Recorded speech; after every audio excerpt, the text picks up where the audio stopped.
Welcome to Beyond the Awards, a podcast from the British Wedding Film Festival. This is where we have honest conversations with filmmakers shaping wedding cinema, nominees, winners, and industry voices. I'm Joss. And I'm Jeff, and as co-founders with Laura and Pete of the British Wedding Film Festival, we're excited to bring these conversations to you. For this episode of Beyond the Awards, we're joined by Badal Jain, a true pioneer in the wedding filmmaking industry and a co-founder and creative director of Badal Raja Co. As one of India's leading wedding film and photography studios, with over 2 decades of experience, Badal has captured celebrations all over the globe. He also brings a rare perspective to today's chat, having served as one of the judges for this year's festival. We'll be talking about how wedding films have changed over the years, what actually makes a film stand out to a judging panel, and why ultimately story should come before everything else. Badal, thanks for coming on, mate. This really means a lot to me. Yeah. Thank you, Badal. Thank you. I'm very excited to have you on. But we've been chatting for basically 18 months via Instagram and whatever, and I've never formally met you. Yeah, but here we are. So happy to be here. So, like a couple of the other guests, me and Badal go back a long way. We've had some amazing adventures together, so I can't wait to reminisce about those. It's just you two have shot some mega weddings together, haven't you? You've shot some really good weddings. Just been lucky. Absolutely. Well, like one of the other guests who claimed to be lucky, I'm sure hard work and determination has more to do with it than luck. But yeah, it'd be great to get into that, because my first experience of that level was at the wedding that we met at, actually. I was working for Mike and Rich. I was working for Real Vision. And that was the first time I'd seen that kind of thing, and it blew my mind. I still get goosebumps. Yeah. Just remembering it, because it's impossible to describe Badal. It really, we were wandering around and going, oh my God, I think that looking at what they were constructing for the party, I'm like, stupidly, we were saying, this party must cost about $1 million. And how wrong we were! Like, they spent more than that on the flowers alone. Exactly. I was about to say no. That's where they start with their arrival events, and then they go bigger. Yeah. But, we'll let you talk in a minute, but I think you can just tell we're both excited to have you on. But I remember when Jeff obviously dropped your name for us to join the festival as a judge, and then you and I chatted, and you sent us a show reel. And I looked at the weddings. I was like, it was a WTF moment. I was like, what? The scale of those weddings is insane. It is insane. And they look beautiful. Obviously, they've shot very well.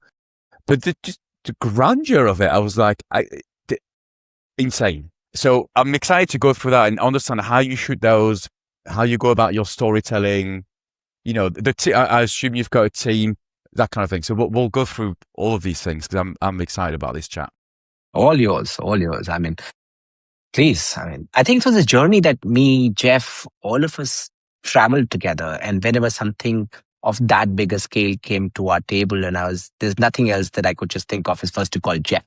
Let me try and get this man first. Thank you, we mate. set up this really podcast nice. so that Jeff could just get his mates to say good things about him. To big me up, yeah. And before all that, let's do mine and Joss's favourite bit. Well, kind of favourite bit. It's getting a bit old saying that now, isn't it? Have you prepared your 2 truths and 1 lie, Badal? Yeah. Okay, so 3 bullet points for you will be like, say, point number 1 will be, I have filmed more than 1,000 weddings. Point number 2, I began my career as a journalist first and then a wedding filmmaker. Point number 3, I have watched every wedding film of mine before going to the client at least more than 50 times. Wow. Every single... So under the assumption that you have shot 1,000 weddings, times 50 times watching them, that's a lot of watching hours.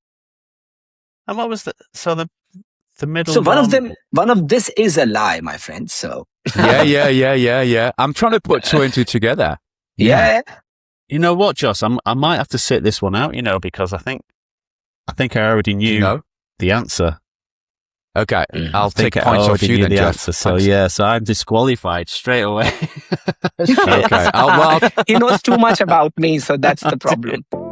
VidFlow helps wedding and event filmmakers deliver their films in a premium Netflix-style experience that feels as cinematic as the work itself. Instead of juggling different platforms, download links, and USB sticks, VidFlow brings everything together into one beautifully branded platform. And the best part? Your clients can watch their films directly on their TV with VidFlow's dedicated TV apps.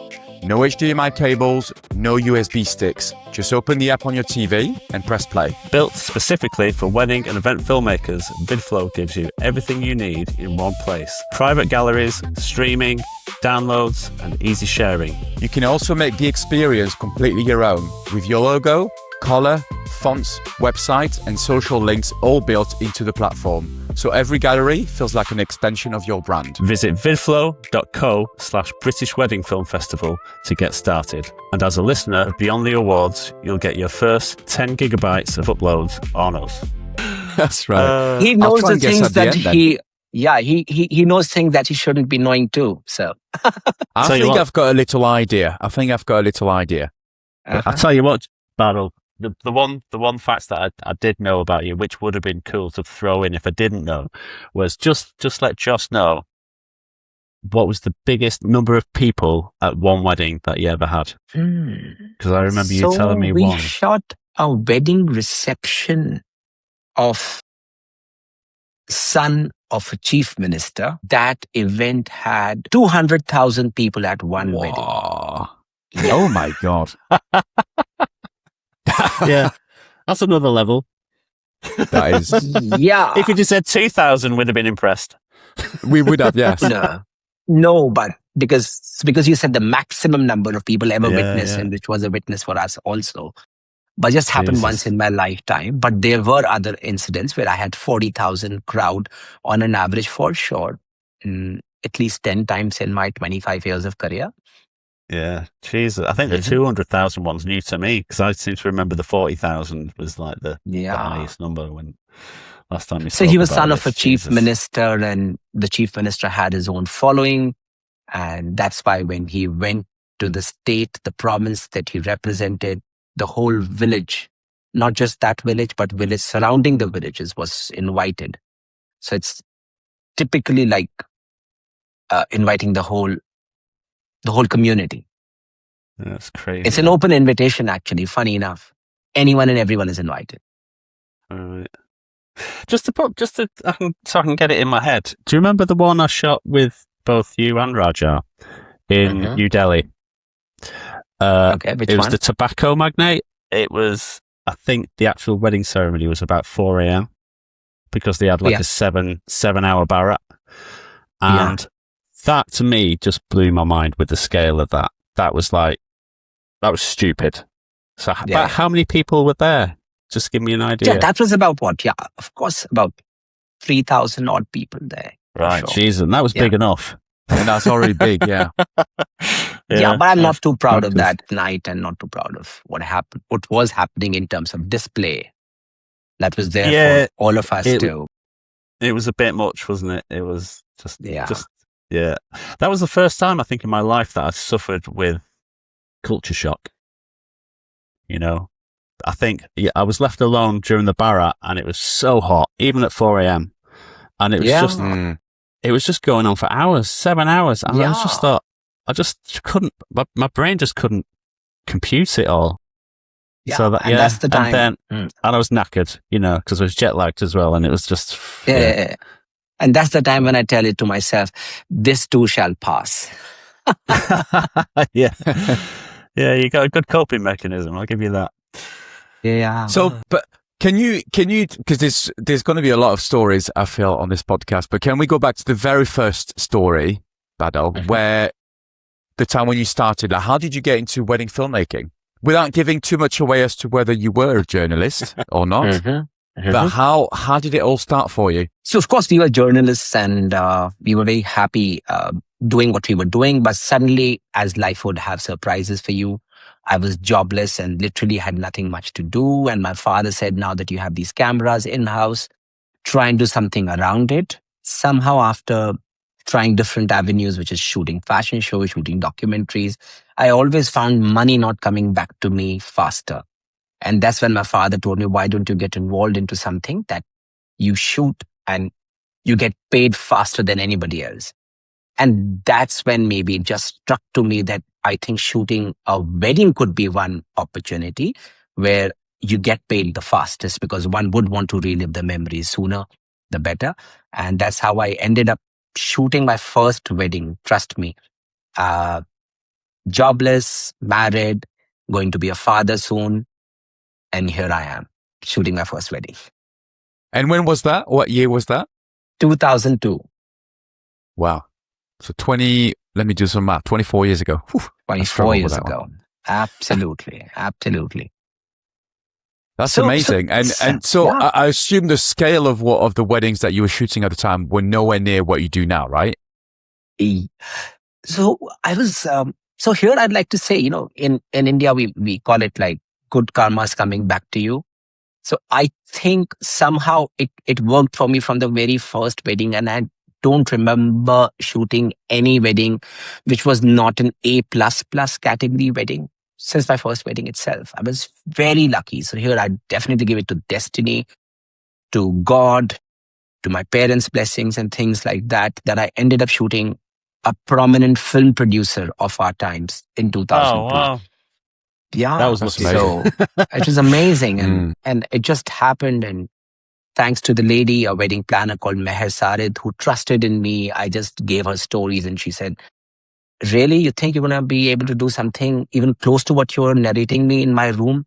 I said, ma'am, just give me a chance. And I was so hungry and so badly needing the job that I think she saw some conviction in my eyes there. And she gave me an opportunity to get across that table for that first opportunity to meet the client, who already had a videographer, photographer by then. But then I suggested that, why don't you just let me shoot as a one-man army for you, as a one-man army, and then we will build it up from there. And somehow one thing led to the other.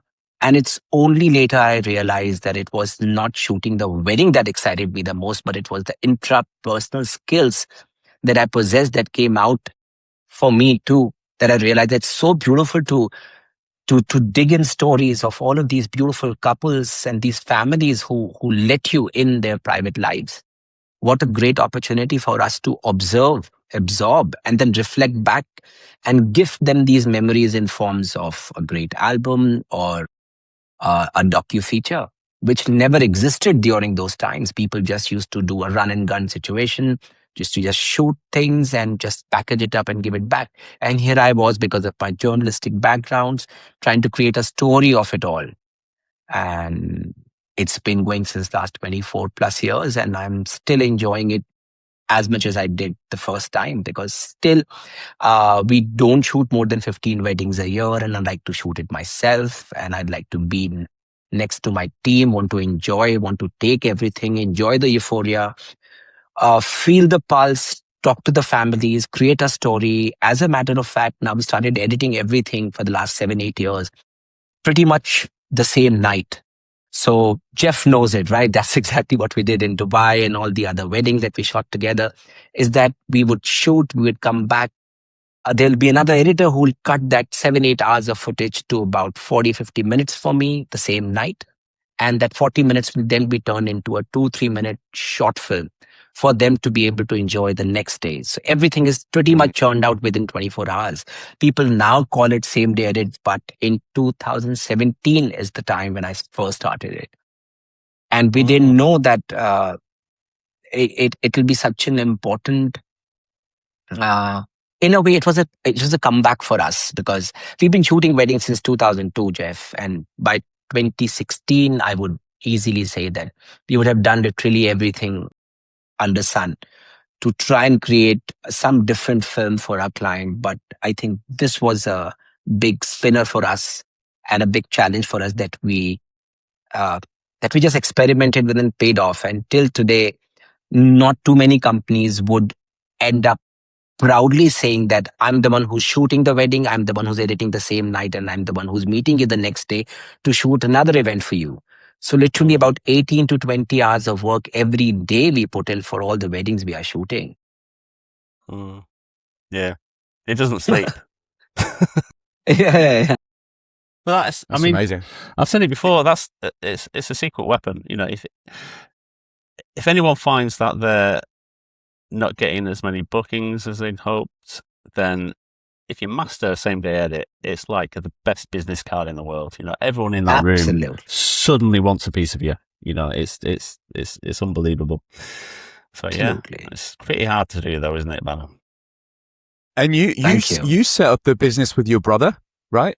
Yes, exactly. So he was my confidant, my partner in crime, Raja, my younger brother, who's my only team player since we were kids. We were so competitive ever since we were kids, and I think that helped us to push each other into different spheres of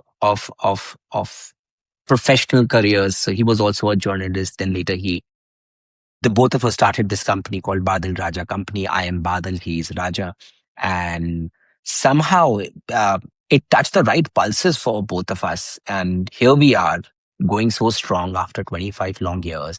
This is my cabin. His cabin is right there. Very happy with the way life has turned out for both of us. Backbones are retiring tad bit for sure, but enjoying every bit of it. Yeah.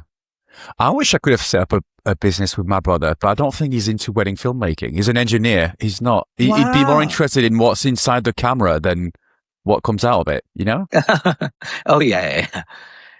Yeah, so actually Raja was more of a technical person to start with, and I was the last person. I was biggest enemy for technology.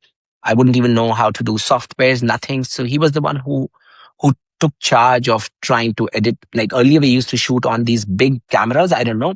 If you allow me one moment, please. Sure. Wow. So my God, that's a big camera. This is my camera that we shot on, and that's how I would like to put it. And everything is manual, and white balance to focus to apertures. Literally everything is manual. You want to take a top angle shot, you get the viewfinder down, you get it to like this, And we used to lug it around for easy 8 to 10 hours a day. And somehow, with technology, with R5 Mark II, no, not R5, 5D Mark II coming in, and that helicopter video that we saw, and we realized, wow, what is this DSLR thing? And stumbled upon it, like the world stumbled upon it. And we realized, oh God, thank you, bye-bye to this lug of a camera, 13 kgs and shit like that. And here we are, shooting on all DSLRs, mirrorless, and so on and so forth. I remember, as a matter of fact, shooting with my first 4K camera for the Puglia wedding, Jeff. You remember that client was so particular that he wanted everything to be shot in 4K, and then we shot the Panasonic G4. I wasn't at that one. You wasn't. You weren't there. I wasn't okay. there. I weren't there. Okay, Real Vision was there, so I do remember seeing them, because it was the spin-off of the wedding that we shot in Venice when we were there. But somehow, how things lead one to the other.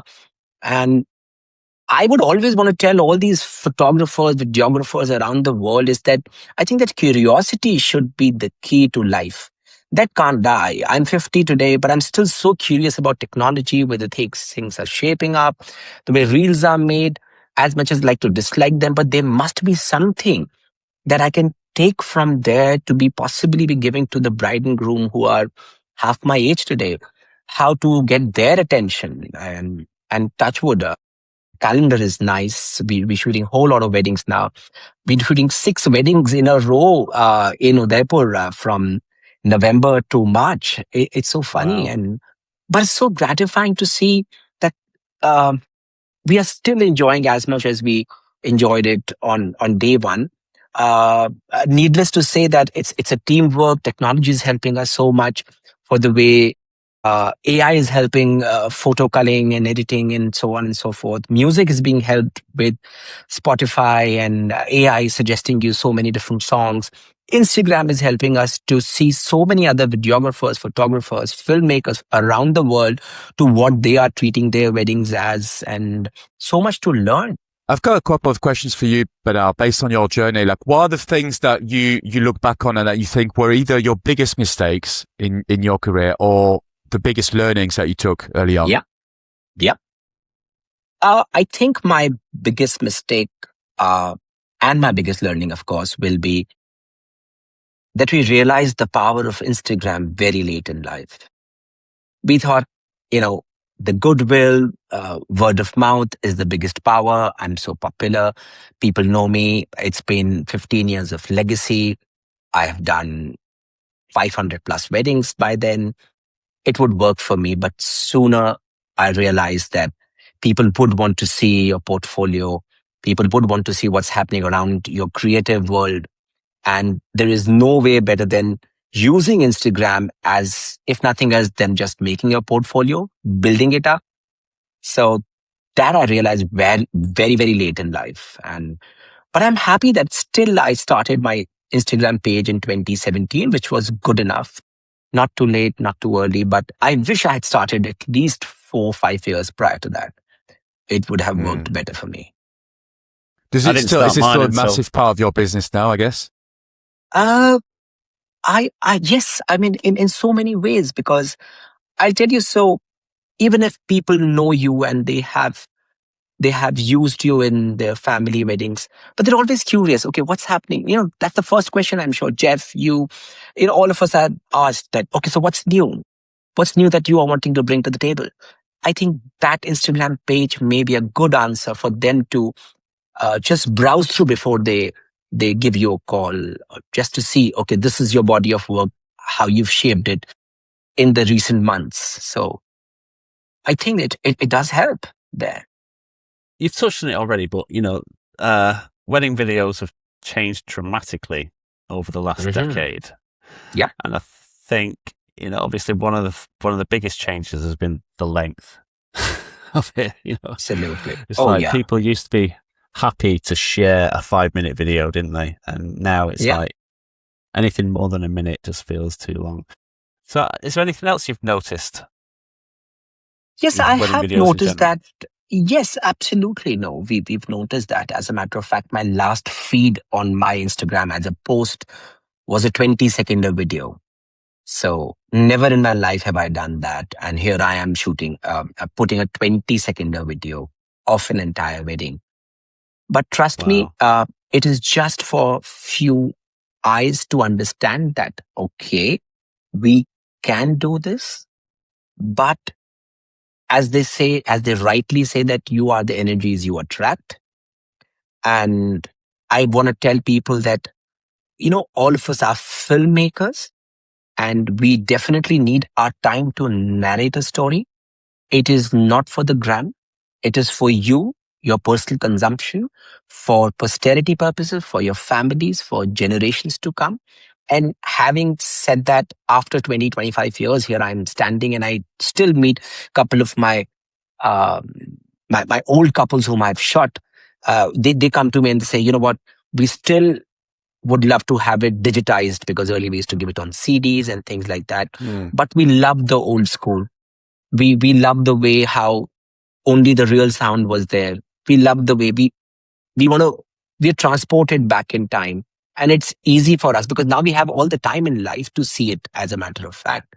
Funny enough, because they've also done their journeys and now they're happy seeing a 2-hour, 3-hour video, Jeff, to my surprise. Wow. But having said that, so despite of all of this, but we still in a fix, which is why we say we want to give you a 3-minute short film the next day. But at the same time, we still want to give you a nice 45 to 60-minute film of the 3 days put together. That is non-negotiable because that is what we want to tell the story as a filmmaker of what we have observed of those 3 days that you may have missed out.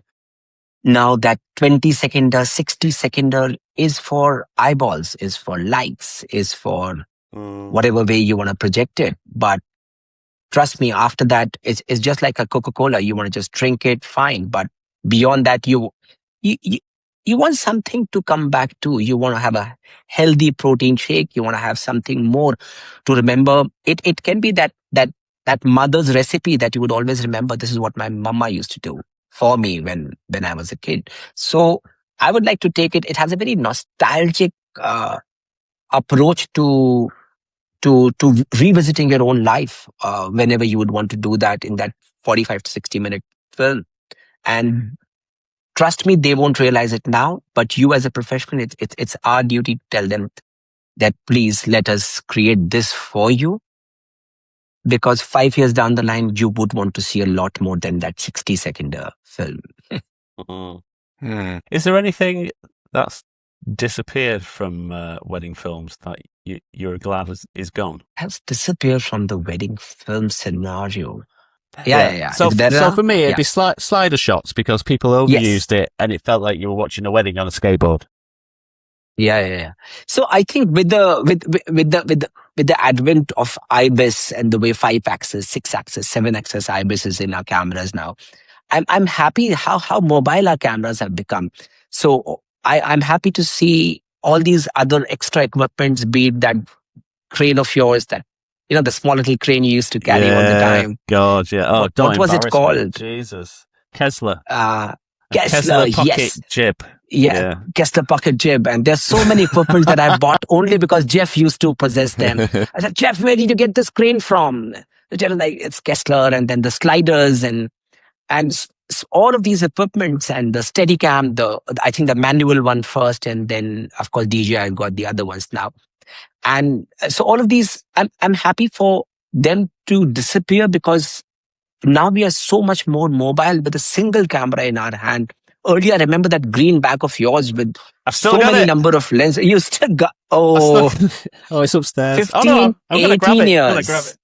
Yeah, I mean, Josh, you have no idea how many times I've eyed that bag and he didn't give it to me. Oh, this has been around the world like 4 times. But how can this be so clean and so well kept? It should be. My God. We'll have to get all the timber to get some sponsorship, Joss. Absolutely. No. I have known this bag as much as I've known Jeff. Yeah. It's time to give up when that sliders. Dies. It's funny. Everyone that we've spoken to, I mean, a lot of people that we've spoken to on this show have mentioned sliders. I wasn't in the industry at the time to experience sliders, but I know for a fact I would have had one. I just know, knowing me, I would have had one. All they right. were fun. Yeah. It was great at the time. It's like, oh my God, exactly. It's like a movie. Because we're moving like that for no reason. Correct. Yeah. I remember, and Jeff's face used to be so, like a statue. Concentrated. Yeah, I remember all that. Oh my God, those were the days. And of course, Jeff, I mean, I think what has really disappeared for me personally will be these big broadcast cameras for sure. Yes. And entering of the smaller cameras, and because with these cameras came in, I think the size of a battery of this camera. This is more than the size of this is just one. That's bigger than a camera, yeah. Exactly, and it's heavier than a camera, my friend. Exactly. So I'm happy these cameras are out, and we are so mobile now, and we're so actively involved, and we can do so many more experiments with our lights and angles and everything else. It's incredible. I mean, hats off to the one who stumbled upon the DSLR in the first place. Yeah, and it's like you said before, it's the in-camera stabilization that's changed a lot, hasn't it? Because you can do a dolly shot and you can do a gimbal shot without just holding the camera. It's amazing. Absolutely. It's a dream come true, especially for the kind of weddings that you're doing, because you've got to be everywhere at once. Yeah, and there's no warning. Absolutely. There's surprise speeches all the time. Correct. Absolutely. Yeah, and then and even if it's on a 85mm, you get such crazy steady shots. Yeah. Not to worry anything about. And of course, these in-camera stabilization, then there are these lenses who have stabilization, and then you can further change the stabilization to the peak levels. It's so funny, and suddenly you're like, you are on a tripod, is it? Yeah. So as well in the wedding film world, can you recognize anything that's become overused? Any techniques or any kind of? Okay, so trust me, when I see so many of these films, I think these montages approach has been overused. I think the way all the filmmakers are turning into content filmmakers, they have made the wedding like a content, like an influencer, so to say. That's not a happy sight for us, because narratives are so important for us, and narratives take their own time, speeches take their own sweet time, and you want the client to breathe with you, to live with you, to go through the wedding and grow through the wedding while he's watching that 3-4 minute film. So I think that is overdone. The way they sharp cut all these shots and the way zip pans and everything is putting together, they all feel same. They all look the same. It's so sad to see. It's like even the trashiest photographer, videographer can turn it into something that will take someone's attention. But beyond that, there's nothing. There is no story. There is nothing for you to look back to. Actually, even for the family, I don't think they would want to see their entire family rolled up into 20 seconds. Like when I did this film and I realized, really, have I stooped down to creating something 20 second, or do I still want to blaze my guns and be rooted to what I stand for, which is storytelling, which is filmmaking? And if that be the case, then maybe this will be my only and last post. Rest all should ideally be that 3-4 minute format only. And I would still want people to say, it's a 16:9 format, my friend. It's not 9:16. Please stick to this. We are in the times of Christopher Nolan, for heaven's sake. Look at Odyssey. He's changing. The single man is changing the way even we see cinema. It's not 70 mm. It's IMAX. Actually, it's 4:3. Think about it. What we're talking about, I feel is a really good segue, because I really want to talk about the festival, Badal, because obviously you joined us as a judge and you've seen all the entries. How so many questions on that front, but I'll start with the obvious one, which is, how was the experience of judging those films for you? So, first of all, I'd like to make a humble submission. I mean, all of us, no one is judging no one, They are such incredible pieces of work. We're only getting inspired when we expose ourselves to so many different filmmakers of the way they treat a subject. There's so much for us to learn. So thanks for the opportunity to the British Film Festival, the entire group of people, the endeavors you guys are putting into, and I'm so happy you made me a part of this, for exposing me to so much more than I could think I would have been exposed to if I was just shooting weddings. This is beyond that. These are different translations of people. These are different dreams that they are dreaming, and they are finally coming to reality in forms of these films and pictures. So incredibly happy to see all that. So far as judging is concerned, I would say, for the way they approach this, I think storytelling really takes my heart.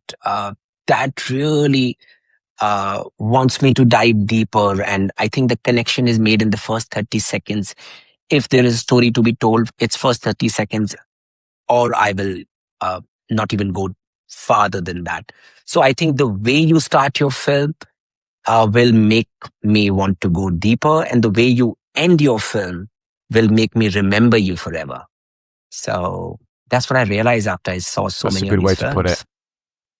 How does what you've seen differ from like the weddings that you shoot yourself and the way you would edit a film? How did you would you compare the two? And I don't mean that negatively. I just mean, how do the two compare? I think I have more been a mascot for a whole lot of culture and the way family is playing a role. And I would want to approach the film from that angle, because in my part of the world, I think it's more celebrated like a big family festival more than a couple and close friends enjoying it, which is why maybe the audiences are more, which is why there are more family members involved. But when I see such a razor sharp focused approach by filmmakers from your part of the world, I see a different world, and I feel happy that, wow, It's just 100 people wedding. It's just 50 people wedding. Wow. And I keep telling Jeff, whenever you would have a 50, 100 people wedding, you just count me in. I will just travel, want to be next to you, want to be, you remember, Jeff, I'd asked you so many times, like, let me just be a second shooter for you. I just love to absorb that energy and to see how we can now further have a different angle to the same story. Because somehow, I think for all of us, Josh, Jeff, it becomes a muscle memory for all of us for the way we approach a subject because of the experience we behold of the years that we have spent on ground. And I think when we change the geographical locations of our weddings, it pushes us. The envelopes gets bigger, and there's so much more to learn from each other, from the wedding itself that we are shooting, and there's so much of more room to experiments then, rather than to already know I know my client will like this. Jeff, why don't you shoot it like this, or so on and so forth. So that's my 2 cents to it. All I need to do now then is get a wedding that you can shoot with me around about the 1st of March. So then you can come to the next wedding film festival at the same time. Absolutely. Oh, wow. Yeah, look forward to. Oh, wow. That's a good way to package it. Why not? I'll try. Why not? Try. Have you ever watched a film that's completely surprised you? Good one. Yes, very many times, Jeff. And so, but what we want to be surprised with is also surprised so many times for all of us, right? At times, the way it's been shot, at times, the way they've narrated the story, at times, maybe the story ain't as appealing, but the way they've used the sound design is so appealing. So there's so many different nooks and corners that you get excited with. And there's like, wow, maybe the cinematography is not great, but the way the sound has been designed is phenomenal. So yes, we do get surprised so many times. Right? With what I saw at the British Film Festival, yes, 100%. Is there something you consistently see that instantly loses your attention? So what I really love the most of all the films that I've seen at the festival is the way they have used music, which is just instrumental music.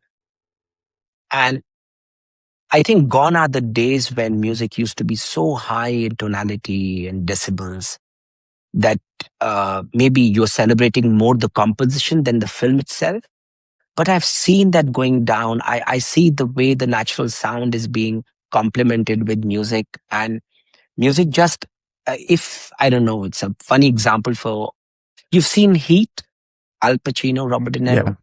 The way that film starts, and the music just silently is playing. And you would only hear the music when nobody's giving a dialogue. Otherwise, the music technically is playing all the time for the first 15 minutes when the heist is happening. So the way filmmakers are using music at the festival was what's incredible for me to watch, because I think I have always approached films as, there'll be highs and lows and my shots will change according to the music. But the way they kept composure with the music was so much to learn for me. That was incredible. Yeah. I'll tell you, it's funny you should mention that, because that was one thing that really impressed me. Was I love it, and this has been borrowed from the film world. It's been happening in the movie world for forever, and I've only just started seeing it in the wedding film world. Is music they might play the first verse of a song, and then there'll be a hard cut, and it'll cut to just the scene audio. I love that. That's something that I've never dared to do. And yeah, I saw it a lot actually on during the festival, and loving it. So talking about storytelling, what makes a wedding story unforgettable? You mentioned before that the ending, the start gets your interest, but then the ending makes you remember them forever. What go take me deeper into that thought.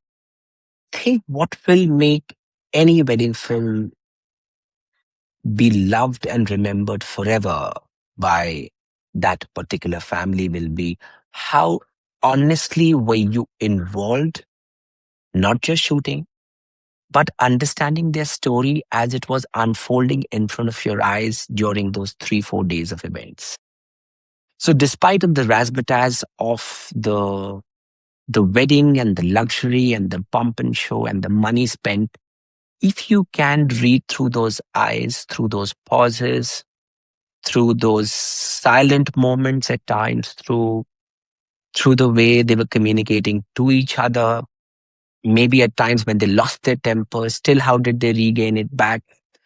Those are the stories. And if you've honestly lived them on site with them, then you would have known the temperament and the pace of a particular family they are celebrating that entire wedding with. I think that's a good take back for you when you sit on the edit and you come with those great memories in your head and heart. And then you want to feel the subject being one of them. And I don't know if I've been able to convey it with the right emotion and words coming in together. But having said all this, I always tell my team to remember that it may be a very emotional journey for all of you when you're shooting a wedding. But if you can possibly not be too emotional about the output, which means your emotions are always put out. Be one of them.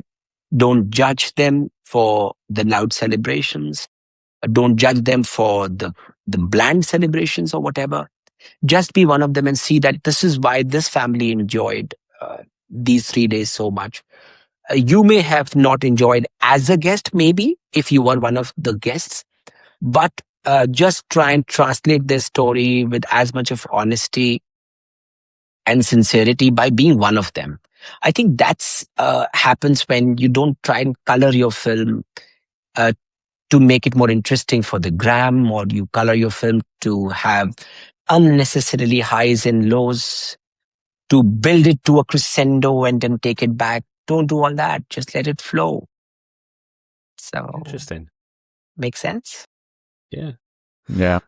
So, Josh, we've done 50 minutes already. Shall we skip straight to the rapid fire? Let's do it. Should we do one each? So, one lens you couldn't live without. 35. 35. Oh, one length, yeah. You're 35 mm. Yeah, I can shoot an entire wedding. I have shot weddings just on 35 mm. Such a big lens. I picture you. I mean, right from the early days, you were like handheld, quite wide, because there's so many people around that you can't be far away. You've got to be pretty close. So yeah, that makes a lot of sense. Correct. And 35 allows you to just be very close to them, still not distort nothing in your frame. You can be far. It can work as a 24. It can work as 50. So yeah, 35. What's one film every filmmaker should watch? Every wedding filmmaker should watch. Interesting one. This keeps changing.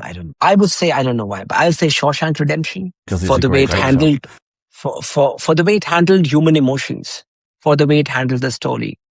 So, yeah. Good choice. I'd watch it anyway, just, because it's like good. What's the best wedding destination? In India, I would say nothing beats Udaipur, the beauty of the lakes. And globally, I think I really love shooting in Salzburg somehow. Salzburg? Really love that. Salzburg. Yeah. Oh, yeah, I have been. I'm into it. Yeah. Wow. I've been not to shoot a wedding, though. I'd love to shoot a wedding there. That sounds cool. It's beautiful. It's gorgeous. There's something about those, the way the mountains and the greenery, everything around. It's something different. Yeah. I'm sure you have whole lots in your side of the world, but there's something unique about Salzburg and people there. Lovely people. What is one trend that should disappear? Reels. Controversial. You're showing your age. I am. And funny enough, I know we'll make a reel of this too. And I would love to put it. I like it though. I like it. I like your honesty. Yeah, I agree with you. To be honest. No, I don't. I don't. Okay. Coffee or chai on a wedding day? Chai, any day, chai. Yeah, of course. Chai. Silly and question. talking about wedding day, what's your favorite part of the wedding to film? I think it could be the bridal entry, because I think when she enters literally everyone, I think the wedding is all about the bride. And when she enters, people think that this is the highest of all the emotions. Everyone is looking at her, especially the groom looking at her. And when they come really next to each other, they're seeing each other, funny enough, for the first time that time. Yeah. So I love the building of excitement there. You go back 100 years and that would be the first time they see each other ever. Wouldn't it? Anyway, most underrated skill for a filmmaker? To watch films, is it? People don't, and watch documentaries, actually, honestly. I think not too many filmmakers watch documentaries. Funny enough, documentaries give you so much insight. They are so real. They are of real life. I think docu-features, one should definitely end up watching a lot. You may not end up watching the whole of it, but at least see the way they've approached the subject. Nat Geo has so many of these documentaries of a city, of a factory, of a person, anything. But the way they would approach a subject with all genuinity, which is real, which is not fictional, because there's something always so fictional about a film. Or drama about the film. I think documentaries are such real life depictions. So I would always want to achieve something closer to saying my films are real life documentaries. That's like an award for me. These are not films. I don't want to celebrate films for their magnanimity and the awards it garners. I would rather want to have a great docu-feature on someone's life. Wedding becomes an opportunity for me to enter their lives, but end of the day, I want to come out with a great docu-feature of your life. Yeah, good answer. Then it will have a great long life. The longevity is suddenly many folds, because then I'm visiting their parents' story, I'm visiting their story, I'm visiting their childhood, I'm visiting the other person's childhood, I'm visiting their through their friends, through their adult, the uni days, so on and so forth. So it's actually their life into different brackets, and we are trying to put them all together for the wedding, right? What is one word that defines a great wedding film? That's a hard one. Story. Story. Yeah. Story is everything. Brilliant. Shall we circle back? Let's circle back. Get the answer. So it's only me to guess, isn't it, Jeff? Yeah, and I've got a feeling Badal might have made it a bit too easy when he told his story about how he started. Yeah. You did say you were a journalist, but yeah. But so, in fact, remind us of the three facts, Badal, and then I'll give you my assumptions and what I think is true. So first is I have filmed more than 1,000 weddings until now in the last 24 years of my career. I began my career as a journalist and then stumbled upon becoming a wedding filmmaker. And I watch each and every wedding film that I've produced until now at least 50 times before I share it with my client. Yeah. So I would have said that's the lie anyway. Yeah, you also said that you were. Yeah, you also said you let it slip. You said that you were a journalist when you started, and I think over 1,000 wedding is more than possible because you've started 24 years. Although we started doing 15 a year, so how long has he been doing 15 I still think it's true. A year? No one watches their own film 50 times, Jeff. As much as we love them, come on, no one does that. Exactly. Unless Badal does, but. No, I'm not in love with my wedding that much. Yeah, I mean, 50. I mean, if you're going to lie, make it believable. Exactly. Do you know, he had me at one point, but then that's when I started at the beginning saying, hang on, if you watch your films 50 times, you've delivered 1,000 wedding, that's just way too many. So, no. Exactly. Right. So and they're all about 3 hours long. Yeah. Yeah. That's half my life, my friend. Like, I'm only watching films. Forget shooting and editing. It's been lovely to reminisce. You know, I wish we could do this all day, to be honest, over a beer, because we've got so many stories. Honestly, I'd love for you to come to the UK. I really would. You know, 100%. Spend some proper time together. No, thank you. And as a matter of fact, I have a happy news to share that my daughter is now secured an admission in the Met Film School, UK, London. So so she's going to come this September, and she'll start with her courses and things like that. So you will see me more often now. Oh, maybe excellent. Visiting her and things like that, and it'd be so cool. That'd be lovely. That. Yeah, absolutely. That's great news. Yes, that's really cool. Yeah. Yeah. So good luck with shooting for 23 hours of the day, and then judging for the last hour when it gets to like January. Anything for you, Jeff. Anything for you. I'll help. Obviously, I'll help. No, it's very kind, mate. Listen, Badal, it's been lovely. Thank you so much for being part of the festival, for judging all the films, for continuing to be part of the panel. And hopefully we can see you in Manchester next year for the 100%. I'd love to see the both of you and have a couple of beers with you. That'd be cool. Brilliant. Thanks, Thank mate. you, guys. Mate. See you, mate. Thanks.